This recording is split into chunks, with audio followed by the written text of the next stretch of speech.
Super excited that we got a chance to play in our building.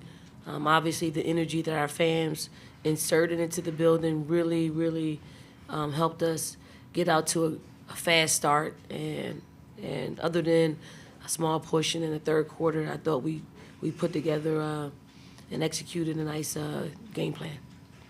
Open it up for questions just for the student athletes at this time. If you would, please raise your hand and we'll get a microphone to you. I see Alan, third row, and please introduce yourself as well and your affiliate when you have the microphone. Alan Cole, GamecockScoop.com. Tessa, I know you had a tough day Friday. Did you feel like maybe you had a breakout coming, and how much did it help you to see that first shot go through to kind of get the ball rolling? I think what actually helped was my teammates telling me to keep shooting and forget everything that happened, no matter if I miss, like just keep shooting, and my coaches. Any questions? Go around here to the front. She was a plus 49 on Friday, just so y'all know. So although she didn't make a shot, she led our team in plus minus. Pete. Pete Yakbelli, Associated Press here in Columbia. For both players, you know, these moments are supposed to be too big for freshmen like yourselves who are here starting out. How do you overcome that, and does it even matter what people think as to how you perform out there? Tessa, would you take that first? I think, again, like I keep saying it, just our teammates, they keep encouraging us no matter what, like just play us. Like no matter what, just keep playing our game, no matter if we're freshmen or not. MiLaysia? I think this team, we do a great job of just playing for each other. I think we don't play for the fans and all the other extra stuff. I think everything we do out there on the court is for each other. So. Other questions for the student athletes? Let's go to the third row. Annie Poteet, Gamecock Central. MiLaysia, you were just all over the place, offense, defense. Just tell me a little bit about all your gameplay today and what you wanted to get going into the game. When I step on the court, my main focus is usually defense. So once I'm playing great defense and I get good steals, I feel like my offense usually flows and just comes to me. So I was just excited I was out there. I got to be out there and just get some stops on the defensive side and do some great things on the offensive side as well. Let's go to Chapel. Hey, Chapel Fowler with the State for both players. Powell mentioned yesterday that y'all felt like in the UNC game in November they kind of were physical and more energetic from the punch. How important was it to set a tone immediately with the full court pressing and what y'all did in that first quarter specifically? MiLaysia, you want to take that? I feel like we just came out there being very aggressive, just matching their energy. Last time, I feel like they caught us a little off guard with their aggressiveness, and I feel like today we did a great job just matching that energy on both sides of the basketball for the whole fourth quarter, so we did great. Tessa? I agree, and we really emphasized on defensive possessions mainly, and then like Lay said, it will flow into our offense. Other questions? Let's come back around to Pete.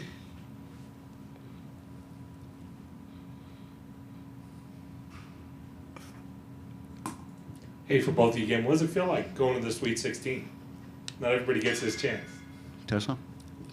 I mean, growing up, I was always like, wow, I want to play in that NCAA tournament. So being here, like, it's amazing. I can't like express my feelings, but it's amazing. Same. Word for word. Any other questions? We do have one on Zoom. Brad Lake. Brad?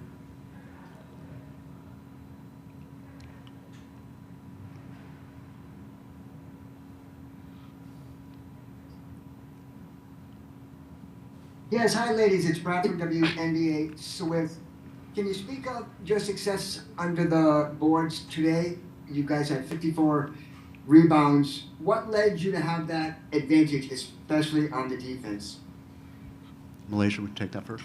I feel like we definitely emphasized just boxing out and crashing the boards. I feel like we did a great job with just boxing out. And if the person who boxed out, who didn't get a rebound, the other man, it was able to open up the floor for us to get rebounds. So just all the small thing, intangibles, really helped us get the rebounds and 54 rebounds, which is kind of crazy. I didn't know. Tessa? I mean, she said it, but one of our keys to the game was boxing out and rebounding. And comparing to last game, they got a lot of second chances, so we had to, again, emphasize it and do our job. All right. Seeing no further questions, y'all can go back to the locker room. Thank you. Thank you. Congratulations. Thank you.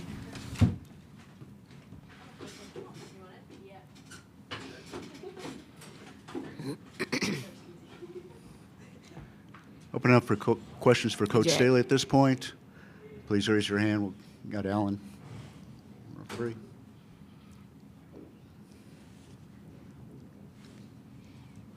Don, was that first half the best you've seen this team play all year? And if not, does anything else come to mind you could even compare it to? I don't know. We haven't played like that in a super long time, and we actually were talking about that in the coaches' locker room. Like, we haven't played well all together. Like, every single one of our players made an impact coming into the game, and we needed a performance like this. And hopefully, playing this good of a basketball can be contagious throughout the rest of the way.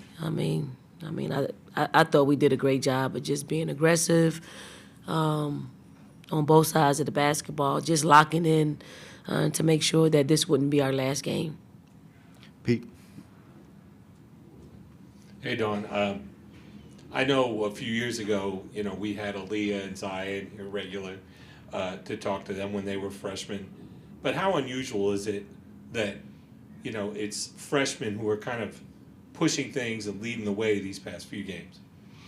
I think it's the theme of women's basketball at this point, where you got a lot of young players who are coming in and making an impact. I mean, they grew up watching the NCAA Tournament. They grew up watching the WNBA. So to get their opportunity to play on a big stage, they've prepared themselves for it. And, it's the right situation. All the freshmen that are,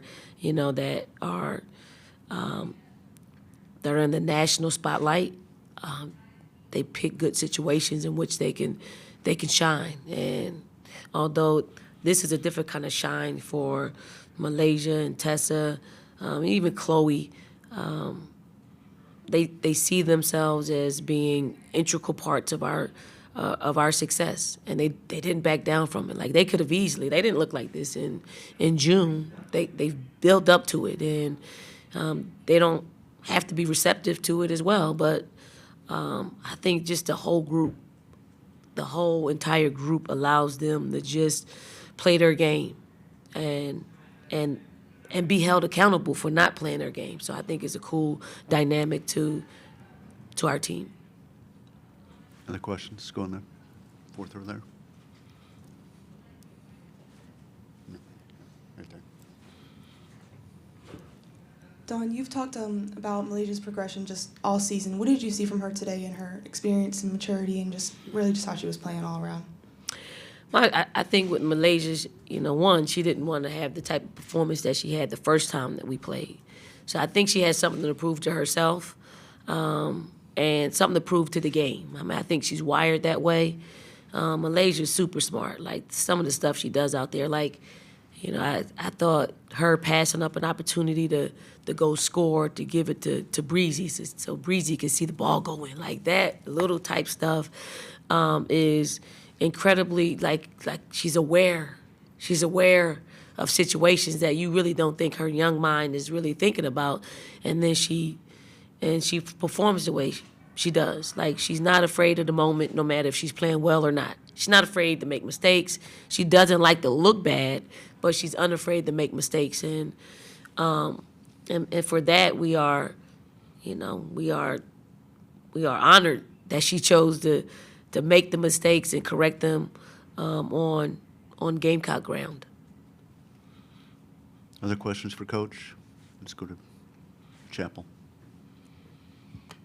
Hey, Dawn, when you're up by that many points, especially in a fourth quarter, what's kind of the balance between wanting to stay engaged and maybe not pushing too hard, or feeling like you're running up anything, but also keeping the team engaged and kind of? Yeah. At this point, we want to play good basketball. Like, I didn't, we didn't want to run up the score, but we certainly did not want to let our foot off the gas, because it's hard. It's hard to lose momentum and to gain it back.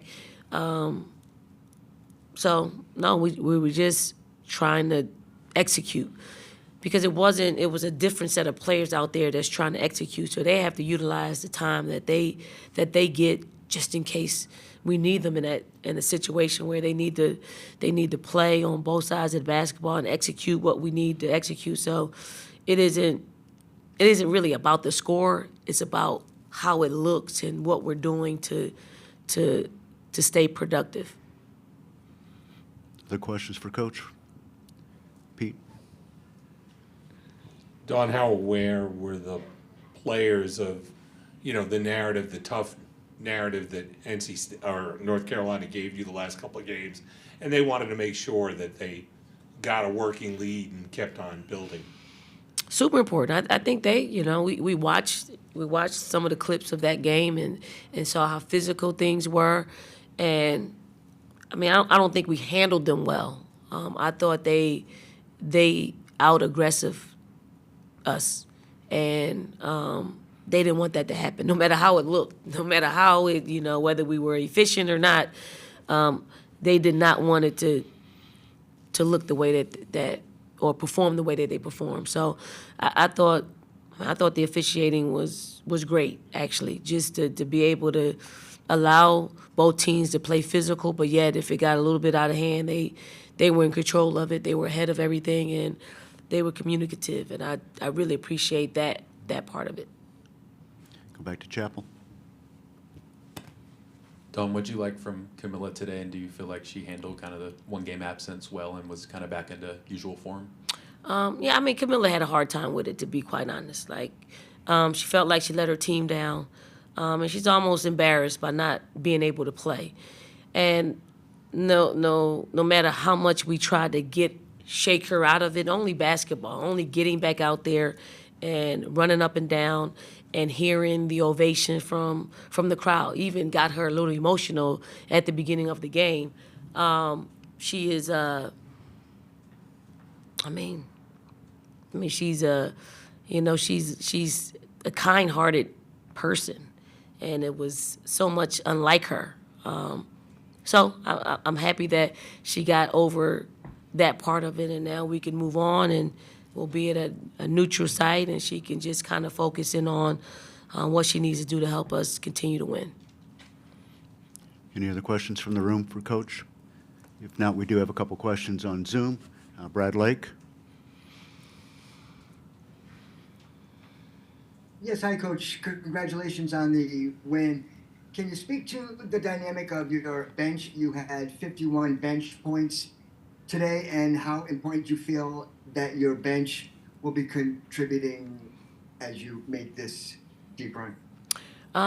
Super proud. One of our keys is always bench production.